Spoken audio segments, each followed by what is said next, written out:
bayan. In the case of AgriCredit po, meron po ba sa inyo nag-offer naman? Kasi so far nung nag-usap-usap kami parang wala. Pumalpak kasi kami sa AgriCredit dahil connected siya sa marketing.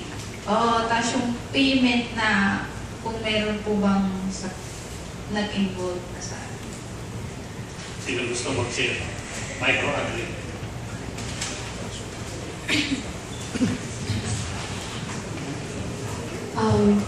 Meron kasi kami mga members na matatagal na may mga husband nila ay may mga maliit na farm yan. So nag-request sila baka pwedeng mag-extend po kami ng loan.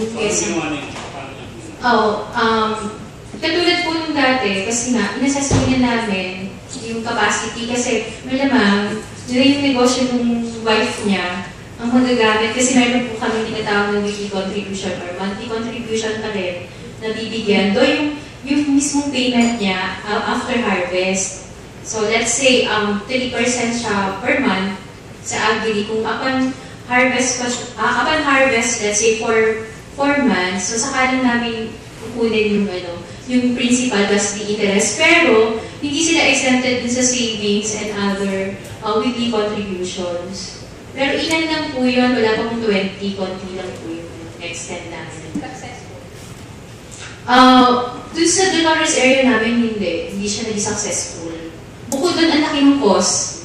Yun eh. Kasi ang laki po ng cost, tapos minimum lang yung nakukuha namin, tapos dinaan siya ng na peste, lahat na. Pero we consider din naman na natural po yung dahilan. So ngayon namumulekta kami doon. Pero meron kami dito sa Lucena, area na ilan din, yun yung medyo successful, bukod sa maliit yung cost natin.